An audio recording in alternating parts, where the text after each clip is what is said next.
دوسرا باب، عرش کے سائے میں۔ ہم ہوا کی نرم و تیز جھونکوں کی مانند آگے بڑھ رہے تھے۔ اس چلنے میں کوئی مشقت نہ تھی بلکہ لطف آ رہا تھا۔ نہ جانے ہم نے کتنا فاصلہ طے کیا تھا کہ صالح کہنے لگا، عرش الہی کے سائے میں معمون علاقہ شروع ہونے والا ہے۔ وہ دیکھو، آگے فرشتوں کا ایک ہجوم نظر آ رہا ہے۔ اس کے پیچھے ایک بلند دروازہ ہے، یہی اندر داخلے کا دروازہ ہے۔ میں نے صالح کے کہنے پر سامنے غور سے دیکھا تو واقعی فرشتے اور ان کے پیچھے ایک دروازہ نظر آیا، مگر یہ عجیب دروازہ تھا جو کسی دیوار کے بغیر قائم تھا، یا شاید دیوار غیر مرئی تھی، کیونکہ دروازے کے ساتھ پیچھے کی سمت کچھ نظر نہیں آ رہا تھا، گویا ایک نظر نہ آنے والا پردہ تھا جس نے دروازے کے پیچھے کے ہر منظر کو ڈھانپ رکھا تھا۔ تاہم اس کی بات سنتے ہی میرے قدم تیز ہو گئے اور فاصلہ تیزی سے گھٹنے لگا۔ دروازہ ابھی دور ہی تھا مگر فرشتے واضح طور پر نظر آنے لگے تھے۔ یہ انتہائی سخت گیر اور بلند قامت فرشتے تھے جن کے ہاتھ میں آگ کے کوڑے دیکھ کر میں گھبرا گیا۔ میں نے صالح کا ہاتھ مضبوطی سے پکڑ کر اسے روکتے ہوئے کہا، تم غالباً غلط سمت جا رہے ہو، یہ تو عذاب کے فرشتے لگتے ہیں۔ چلتے رہو، اس نے رکے بغیر جواب دیا۔ ناچار مجھے بھی اس کے پیچھے جانا پڑا۔ تاہم میں نے اتنا اہتمام کر لیا کہ اس سے 2 قدم پیچھے رہ کر چلنے لگا تاکہ اگر پلٹ کر بھاگنے کی نوبت آئے تو میں اس سے آگے ہی ہوں۔ صالح کو میرے احساسات کا اندازہ ہو چکا تھا۔ اس نے وضاحت کرنی ضروری سمجھی، یہ بے شک عذاب ہی کے فرشتے ہیں۔ میں نے اس کی بات درمیان سے اچک کر کہا، اور یہاں اس لیے کھڑے ہیں کہ آگے جانے سے قبل میری پٹائی کر کے میرے گناہ جھاڑ دیں۔ وہ میری بات سن کر بے اختیار ہنسنے لگا اور بولا، یار دیکھو، اگر پٹائی ہونی ہوتی تو تمہارا بھاگنا مفید ثابت نہیں ہوگا۔ کوئی شخص ان فرشتوں کی رفتار اور طاقت کا مقابلہ نہیں کر سکتا۔ ویسے تمہاری اطلاع کے لیے عرض یہ ہے کہ تمہارے لیے یہاں نہیں کھڑے، بلکہ یہ اس لیے کھڑے ہیں کہ خدا کا کوئی مجرم اگر اس سمت آنے کی کوشش کرے تو اسے اتنا مارے کہ وہ دوبارہ اس کی طرف آنے کی ہمت نہ کرے۔ ہمارے قریب پہنچنے سے قبل ہی انہوں نے 2 حصوں میں بٹ کر ہمارے لیے ایک راستہ بنا دیا۔ ازراہ عنایت انہوں نے یہ اہتمام بھی کر دیا کہ کوڑوں کو اپنے پیچھے کر لیا۔ میرا خیال تھا کہ وہ ہمیں دیکھ کر مسکرائیں گے اور اظہار مسرت کریں گے، مگر کوشش کے باوجود میں ان کے چہروں پر کوئی مسکراہٹ تلاش نہ کر سکا۔ صالح کہنے لگا، ان کی موجودگی کا ایک مقصد تمہیں اللہ کی اس نعمت کا احساس دلانا ہے کہ کس قسم کے فرشتوں سے تمہیں بچا لیا گیا ہے۔ بے اختیار میری زبان سے کلمہ شکر و حمد ادا ہو گیا۔ ان کے بیچ سے گزر کر ہم دروازے کے قریب پہنچے تو وہ خود بخود کھل گیا۔ اس کے کھلتے ہی میری نظروں کے سامنے ایک پرفضا مقام آ گیا۔ یہاں وہ علاقہ شروع ہو رہا تھا جہاں عرش الہی کی رحمتیں سایہ فگن تھیں۔ روح تک اتر جانے والی ٹھنڈی ہوائیں اور مسحور کن خوشبو مجھے چھونے لگی تھی۔ ہم دروازے سے اندر داخل ہوئے تو دیکھا کہ دور تک فرشتے قطار در قطار کھڑے تھے۔ ان کے چہرے بے حد دلکش تھے اور ان سے کہیں زیادہ خوبصورت مسکراہٹ ان کے چہروں پر موجود تھی۔ یہ ہاتھ باندھے مؤدب انداز میں کھڑے تھے۔ ہم جیسے ہی ان کے بیچ سے گزرے، دعا و سلام اور خوش آمدید کے الفاظ سے ہمارا خیر مقدم شروع ہو گیا۔ ان کے رویے اور الفاظ کی تاثیر میری روح کی گہرائیوں میں اتر رہی تھی اور ان کے وجود سے اٹھنے والی خوشبوئیں میرے احساسات کو سرشار کر رہی تھیں۔ یہاں داخل ہوتے ہی مجھے یہ محسوس ہوا کہ میرے اندر کوئی غیر معمولی تبدیلی آئی ہے، لیکن اس وقت میری ساری توجہ فرشتوں اور یہاں کے دلکش ماحول کی طرف تھی، اسی لیے میں نے زیادہ توجہ نہیں دے سکا کہ میرے ساتھ کیا ہوا ہے۔ میں اس کیفیت کو بس یہاں کا ماحول کا ایک اثر سمجھا۔ چلتے چلتے مجھے کچھ خیال آیا تو میں نے صالح کے کان میں سرگوشی کی، یار یہ تو ٹھیک ہے کہ یہ لوگ مجھے کوئی نجات یافتہ شخص مان کر میرا استقبال کر رہے ہیں، لیکن یہاں میری ذاتی واقفیت تو کوئی نہیں ہے۔ کیا یہاں تمہارا کوئی واقف ہے؟ میری بات سن کر صالح ہنستے ہوئے بولا، عبداللہ، ہر شخص اپنی پیشانی سے پہچانا جائے گا کہ وہ کون ہے۔ تمہیں علم نہیں مگر تمہارا پورا تعارف تمہاری پیشانی پر درج ہے۔ تم دیکھتے جاؤ آگے کیا ہوتا ہے۔ قطار کے اختتام پر کھڑا ایک وجیح فرشتہ جو اپنے انداز سے ان سب کا سردار معلوم ہوتا تھا، میرے پاس آیا اور میرا نام لے کر اس نے مجھے سلام کیا۔ میں نے سلام کا جواب دیا، پھر وہ بہت نرمی اور محبت سے بولا، ہمیشہ باقی رہنے والی کامیابی مبارک ہو۔ میں نے جواب میں شکریہ ادا کیا ہی تھا کہ وہ دوبارہ بولا، کیا آپ آئینہ دیکھنا پسند کریں گے؟ میری سمجھ میں نہیں آیا کہ اس نے یہ بات مذاق میں کہی تھی یا سنجیدگی سے، کیونکہ اس وقت آئینہ دیکھنے کی کوئی معقول وجہ مجھے سمجھ نہیں آ رہی تھی۔ تاہم اس نے میرے جواب کا انتظار نہیں کیا، ایک فرشتے کو اشارہ کیا اور اگلے ہی لمحے میرے سامنے ایک قد آدم آئینہ تھا۔ میں نے اس آئینے کو دیکھا اور مجھے یقین ہو گیا کہ اس نے میرے ساتھ مذاق ہی کیا تھا، کیونکہ یہ آئینہ نہیں بلکہ ایک انتہائی خوبصورت اور زندگی سے بھرپور پینٹنگ تھی، جس میں ایک خوبصورت نوجوان بلکہ شہزادہ شاہانہ لباس زیب تن کیے کھڑا تھا۔ یہ تصویر کسی بھی اعتبار سے تصویر نہیں لگ رہی تھی، بلکہ یوں محسوس ہو رہا تھا کہ جیسے آئینے کے سامنے کوئی انسان زندہ کھڑا ہوا ہے۔ میں نے اس فرشتے کی طرف دیکھا اور مسکرا کر کہا، آپ اچھا مذاق کرتے ہیں، مگر پینٹنگ اس سے زیادہ اچھی کرتے ہیں۔ مصور تو آپ ہی معلوم ہوتے ہیں، لیکن اس میں ماڈل کون ہے؟ فرشتے نے انتہائی سنجیدگی سے میری بات کا جواب دیا، پینٹر تو المصور یعنی مالک ذوالجلال ہے، البتہ ماڈل آپ ہیں۔ اس کے بعد اس نے صالح کو اشارہ کیا، وہ میرے قریب آیا اور میرا سر گھما کر دوبارہ پینٹنگ کی طرف کر دیا۔ اس دفعہ پینٹنگ میں اس نوجوان کے ساتھ صالح بھی نظر آ رہا تھا۔ میں حیرت سے کبھی صالح کو دیکھتا اور کبھی اس آئینے میں کھڑے دوسرے شخص کو، جس کے بارے میں ان دونوں کی متفقہ رائے یہ تھی کہ یہ میں ہی تھا، مگر یہ میں تو نہیں تھا۔ میں نے بلند آواز سے کہا۔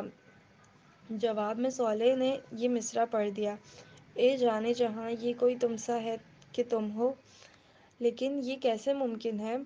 میں تو ایک بوڑھا سا شخص تھا اور جوانی میں بھی کم از کم ایسا نہیں تھا۔ اس دفعہ میری بات کا جواب فرشتے نے دیا، آپ ناممکنات کی اس دنیا سے ممکنات کی دنیا میں آ گئے ہیں، آپ انسانوں کی دنیا سے خدا کی دنیا میں آ گئے ہیں۔ آج ہر شخص ویسا ہی دکھے گا جیسا وہ دنیا میں دوسرے انسانوں کو نظر آتا تھا، ویسا نہیں دکھے گا جیسا وہ دنیا میں دوسرے انسانوں کو نظر آتا تھا، بلکہ آج ہر شخص ویسا نظر آئے گا جیسے وہ اپنے مالک کو نظر آتا تھا۔ وہ مالک کی نظر میں انسانوں کی صورت گری ان کے گوشت پوست پر نہیں، بلکہ ان کی ایمان و اخلاق اور اعمال کی بنیاد پر ہوتی ہے۔ آپ اس دنیا میں جیسے لگتے تھے ویسے ہی آج اس نے آپ کو بنا دیا ہے۔ ویسے یہ عارضی انتظام ہے، آپ کی فیصلہ کن شخصیت اس وقت سامنے آئے گی جب جنت میں آپ کے درجات کا فیصلہ حتمی طور پر ہوگا۔ سر دست تو آپ آگے جائیں، بہت سے لوگ آپ کا انتظار کر رہے ہیں۔ ہم آگے کی سمت بڑھ رہے تھے، مجھے اندازہ ہو چکا تھا کہ اندر داخل ہوتے ہی مجھے جس تبدیلی کا احساس ہوا تھا وہ کیا تھی۔ میری چال میں بہت اعتماد تھا، شاید یہ آئینے کا اثر تھا کہ اب مجھے یقین آنے لگا تھا کہ رب کعبہ نے مجھے سرفراز کر کے میری بخت کو ہمیشہ کے لیے جگا دیا ہے۔ میری زندگی کے شب و روز اور اس میں پیش آنے والے مسائل اب میرے لیے خواب و خیال ہو چکے تھے۔ پچھلی دنیا کی محرومیاں، صبر اور محنتیں کبھی اس طرح بھی رنگ لائیں گی، مجھے اس کا قطعاً اندازہ نہیں تھا۔ قرآن کریم اور احادیث کی اگلی دنیا کا بہت کچھ تعارف پڑھا تھا، مگر آنکھ جو کچھ بھی دیکھ سکتی، کان سنتے اور حواس محسوس کر سکتے ہیں، وہ الفاظ سے شعور تک بہت کم منتقل ہوتا ہے۔ آج جب یہ سب حقائق میرے سامنے ہیں تو یقین نہیں آتا کہ مجھے یہ اندازہ تو زندگی ہی میں ہو چکا تھا کہ آخرت کی بازی میں جیت جاؤں گا، مگر اس جیت کا مطلب اتنا شاندار ہوگا، اس کا مجھے بالکل بھی اندازہ نہیں تھا۔ تمہیں ابھی پورا اندازہ نہیں ہوا ہے؟ صالح پتہ نہیں کس طرح میرے خیالات پڑھ رہا تھا، اس کے جملے نے مجھے چونکا دیا۔ اس نے اپنی بات جاری رکھی، اصل زندگی تو ابھی شروع ہی نہیں ہوئی، ابھی تو تم حشر کے عارضی مرحلے میں ہو، اصل زندگی تو در حقیقت جنت میں شروع ہوگی۔ اس وقت خدا کا بدلہ دیکھنا، اس وقت خدا کو داد دینا۔ سر دست تو آگے دیکھو، ہم کہاں کھڑے ہیں۔ اس کی بات سے مجھے احساس ہوا کہ میں اپنے ماحول سے بالکل لا تعلق ہو کر چل رہا تھا۔ میں نے نظر اٹھا کر دیکھا۔ ہم اس وقت ایک وسیع و عریض اور سرسبز و شاداب میدان میں تھے۔ آسمان پر سورج چمک رہا تھا، اس میں روشنی تھی پر دھوپ نہ تھی۔ آسمان پر کہیں بادل نہ تھے مگر زمین پر ہر جگہ سایہ تھا۔ زمین سبز تھی، شاید اسی کے اثر سے آسمان نیلگوں کے بجائے سبزی مائل ہو رہا تھا۔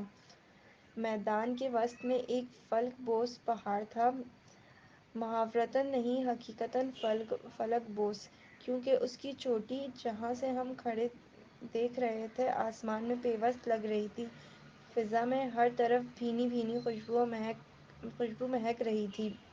یہ خوشبو ہر اعتبار سے بالکل نئی مگر انتہائی مسحور کن تھی۔ ہماری سماعت ہمیں ان نغموں کا احساس دلا رہی تھی جو کانوں میں رس گھولنے والی موسیقی کے ساتھ بکھرے ہوئے تھے۔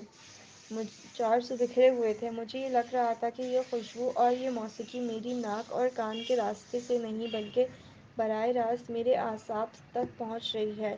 اس کی تاخیر میں مہک و آہنگ اور سکون و سرور کے عناصر اس خوبصورت تناسب سے یکجا تھے کہ مجھے اپنا وجود تحلیل ہوتا محسوس ہو رہا تھا۔ میں ایک جگہ رک کر کھڑا ہو گیا اور آنکھیں بند کر کے اس ماحول میں گم ہو گیا۔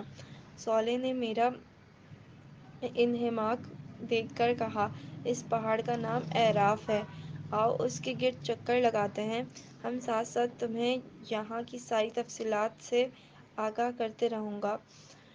میں جواب دیے بغیر سیر زدہ انداز میں صالح کے ساتھ ہو لیا۔ ہم نے دائیں طرف سے اپنا سفر شروع کیا۔ ہم کچھ دور ہی چلے تھے کہ پہاڑ کے ایک حصے پر امت آدم لکھا ہوا نظر آیا۔ میں نے صالح سے پوچھا، کیا یہاں آدم علیہ السلام ہیں؟ نہیں، سارے نبی پہاڑ کے اوپر بلند حصے میں موجود ہیں۔ تم دیکھو گے کہ ہر تھوڑی دیر بعد اسی طرح کسی نہ کسی نبی اور اس کی امت کا نام لکھا ہوا نظر آئے گا۔ ہر امت کے نجات یافتہ لوگ، تمہاری طرح کے نجات یافتہ لوگ یہاں آ کر جمع ہوں گے۔ اس نے جواب دیا، کیا مجھے امت محمدیہ کے کیمپ میں جانا ہوگا؟ اس پر میں نے اشتیاق سے پوچھا۔ صالح نے نفی میں سر ہلایا اور بولا، ان مقامات پر نجات یافتہ لوگ کھڑے ہوں گے اور روز حشر کے اختتام پر یہیں سے جنت میں جائیں گے۔ تمہیں پہاڑ کے اوپر جانا ہوگا، وہاں سارے نبی اور ان کی امتوں میں سے جو لوگ جمع ہیں جنہوں نے نبیوں کے اتباع میں لوگوں پر حق کی شہادت دی، یہ لوگ یہیں سے انسانوں کے بارے میں خدا کا فیصلہ دیکھتے رہیں گے۔ اسی جگہ سے انہیں انسانوں پر گواہی دینے کے لیے بلایا جائے گا۔ ہر نامراد شخص جہنم کی طرف اور ہر کامیاب شخص پہاڑ کے نیچے اپنے اپنے نبی کے کیمپ میں آتا جائے گا۔ پھر ہر امت گروہ در گروہ یہیں سے جنت میں جائے گی۔ یہ وہ مقام ہے جہاں سے حشر میں ہونے والے ہر فیصلے کو براہ راست دیکھا جا سکتا ہے۔ جنت و جہنم بھی یہاں سے نظر آتے ہیں۔ ہم یہ گفتگو کر رہے تھے اور ایک ایک کر کے تمام نبیوں کی امت کے مقامات سے گزرتے جا رہے تھے۔ اس وقت تک ہر جگہ بہت کم لوگ تھے۔ میں نے صالح سے کہا، شاید ابھی تمام لوگ نہیں آئے ہیں۔ اس نے کہا، نہیں، یہ بات نہیں ہے، دیگر نبیوں کی امت میں سے نجات یافتہ لوگ ہیں ہی بہت کم۔ زیادہ تر لوگ بنی اسرائیل میں سے ہیں اور سب سے زیادہ امت محمدیہ میں سے ہیں۔ یہ دونوں کیمپ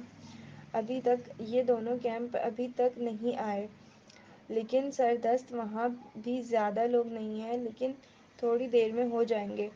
آؤ اب اوپر چلتے ہیں، اس پہاڑ کا چکر تو بہت طویل ہو جائے گا۔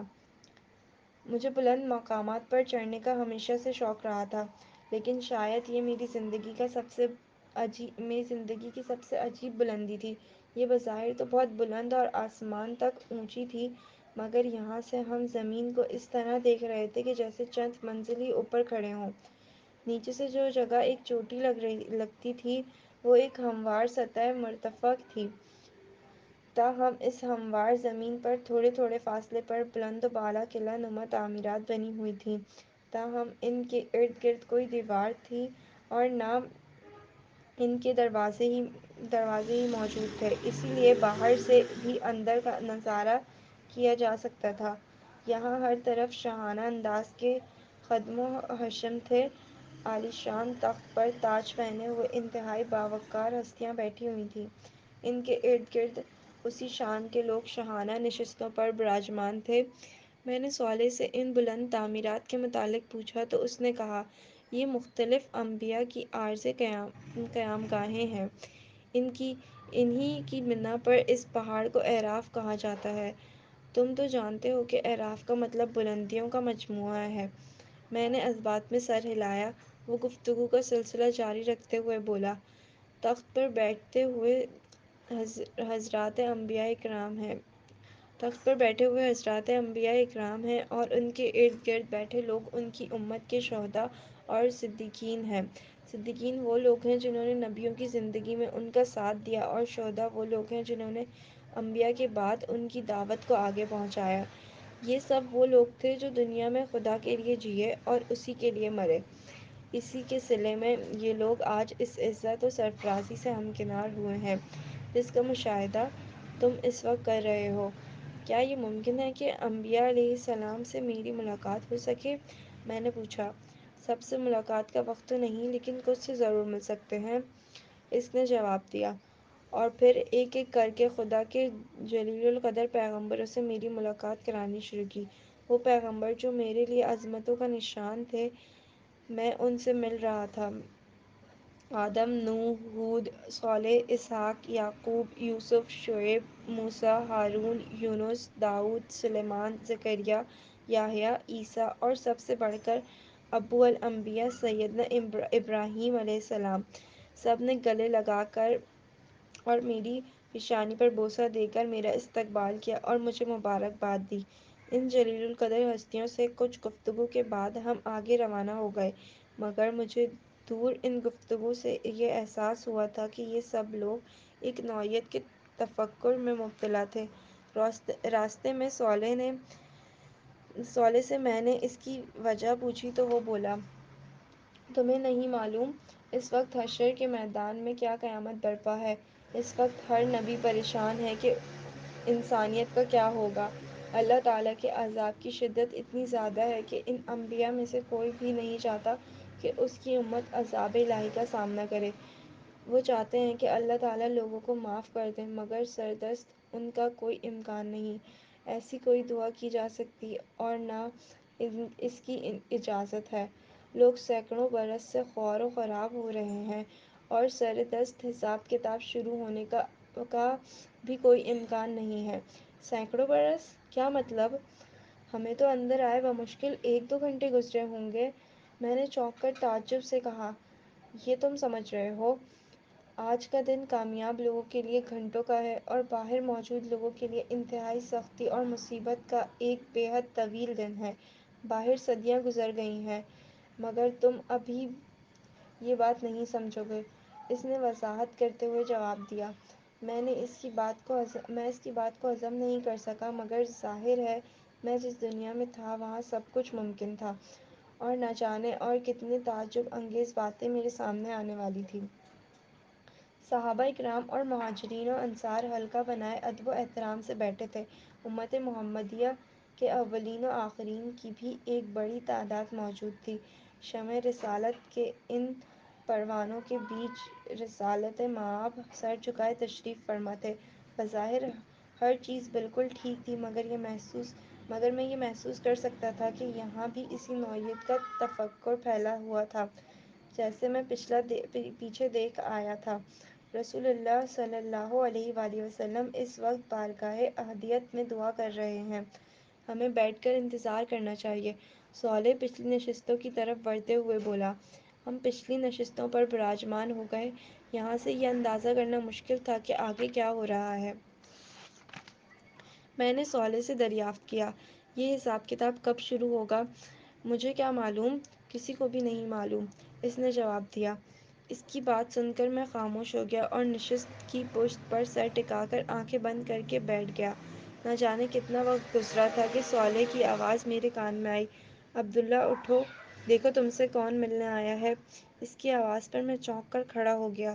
سامنے دیکھا تو انتہائی باوقار ہستی میرے سامنے کھڑی تھی۔ ان کے چہرے پر مسکراہٹ اور آنکھوں سے محبت کے آثار جھلک رہے تھے۔ اس سے قبل کہ صالح مزید کچھ کہتا، انہوں نے نرم لہجے میں اپنا تعارف کراتے ہوئے کہا: مرحبا عبداللہ، میرا نام ابو بکر ہے۔ رسول اللہ صلی اللہ علیہ وآلہ وسلم کی طرف سے میں تمہیں خوش آمدید کہتا ہوں۔ یہ کہتے ہوئے انہوں نے اپنے دونوں ہاتھ پھیلا دیے اور پرجوش انداز میں ان سے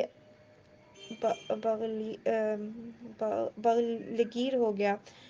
معانقے کے بعد وہ مجھے لوگوں سے ذرا دور لے کر ایک نشست پر جا بیٹھے۔ میں نے بیٹھتے ہی ان سے دریافت کیا: میں رسول اللہ صلی اللہ علیہ وآلہ وسلم سے کب ملوں گا؟ رسول اللہ اس وقت بارگاہ عزیزی میں شکر و دعا میں مصروف ہیں، تم ان سے بعد میں مل سکتے ہو۔ اس وقت بتانے کی اہم بات یہ ہے کہ اللہ تعالیٰ کی بارگاہ میں جناب رسالت مآب کی یہ دعا قبول ہو گئی ہے کہ لوگوں کا حساب کتاب شروع ہو جائے۔ اس قبولیت کی گھڑی میں تم نے ابھی ایک دعا کی تھی، تم دوبارہ حشر کے میدان میں جا کر وہاں کا حال دیکھنا چاہتے تھے، تمہیں اس کی اجازت مل گئی ہے۔ حساب کتاب کچھ دیر بعد شروع ہوگا، تم اس وقت تک لوگوں کے احوال دیکھ سکتے ہو۔ یہ پیغام دے کر ہی رسول اللہ صلی اللہ علیہ وآلہ وسلم نے مجھے تمہارے پاس بھیجا ہے۔ یہ سن کر میرے چہرے پر خوشی کے تاثرات ظاہر ہوئے، جنہیں دیکھ کر خلیفہ رسول کے چہرے پر بھی مسکراہٹ آ گئی۔ ایک وقفے کے بعد وہ دوبارہ گویا ہوئے: باہر بہت سخت ماحول ہے صالح، اگرچہ تمہارے ساتھ ہوگا، مگر پھر بھی تم یہ پیتے جاؤ، یہ مشروب تمہیں باہر کے آلام سے محفوظ کر دے گا۔ یہ کہہ کر انہوں نے پاس رکھا سنہرے رنگ کا جگمگاتا ہوا ایک گلاس میری سمت بڑھا دیا۔ میں نے دونوں ہاتھ آگے بڑھا کر یہ گلاس ان کے ہاتھوں سے لیا اور اپنے ہونٹوں سے لگا لیا۔ گلاس ہونٹوں سے لگاتے ہی ایک عجب واقعہ ہوا۔ میں اگرچہ بالکل پیاسا نہیں تھا اور نہ کسی تکلیف اور بے چینی ہی میں تھا، مگر جو تسکین مجھے ملی وہ شاید صدیوں کے کسی پیاسے کو بھی پانی کا پہلا گھونٹ پینے پر نہیں ملتی ہوگی۔ اس مشروب کا ایک ایک گھونٹ حلق سے اترتے ہی لذت، سیرابی اور آسودگی، مٹھاس اور ٹھنڈک کے الفاظ اپنے ایسے مفاہیم کے ساتھ مجھ پر واضح ہوئے جس کا تجربہ مجھے تو کیا، کسی دوسرے انسان کو بھی کبھی نہیں ہوا ہوگا۔ اس مشروب کا ایک ایک قطرہ میری زبان سے حلق، حلق سے سینے اور سینے سے معدے تک اترتا رہا اور میری رگ رگ کو سیرابی اور سرشاری کی کیفیت سے دوچار کرتا گیا۔ میرا دل تو چاہ رہا تھا کہ ایک ہی گھونٹ میں پورا گلاس پی جاؤں، مگر جس ہستی کے سامنے بیٹھا تھا اس کا ادب اس میں مانع ہوا۔ میں نے آہستگی سے سوال کیا: یہ کیا چیز ہے؟ یہ نئی زندگی اور نئی دنیا کا پہلا تعارف ہے، یہ جام کوثر ہے۔ اسے پینے کے بعد حشر میں گرمی اور پیاس تمہیں نہیں ستائے گی۔ یہ الفاظ سنتے ہی مجھے سمجھ آ گیا کہ مجھ پر اس مشروب کا یہ غیر معمولی اثر کیوں ہوا تھا۔ یہ جنت کی نہر کوثر کا پانی تھا اور بلا شبہ ان تمام خصائص کا حامل تھا جن کا ذکر میں ہمیشہ سنتا رہا تھا۔ اس لمحے مجھے یہ بھی اندازہ ہوا کہ جنت کی نعمتیں کیا ہوں گی۔ پچھلی دنیا میں کھانے پینے کی لذت دو چیزوں میں پوشیدہ تھی: ایک یہ کہ انسان کو شدید بھوک اور پیاس لگی ہو، اور دوسرا اسے کھانے پینے کے لیے بہت لذیذ شے مل جائے۔ مگر جنت کی ہر شے اپنی ذات میں انتہائی لذیذ ہونے کے ساتھ ساتھ انسان کو بغیر بھوک اور پیاس کے وہ لذت اور تسکین بھی فراہم کرے گی جو صرف ایک انتہائی بھوکے اور پیاسے شخص کو ہی مل سکتی ہے۔ اب مجھے معلوم ہو گیا کہ جنت میں نہ بھوک ہوگی اور نہ پیاس، مگر اس کے باوجود انسان جتنا چاہے گا شوق سے کھائے گا، اور اس کی کوئی سیری ایسی نہیں ہوگی جو اسے گرانی اور بھاری پن میں مبتلا کر دے گی۔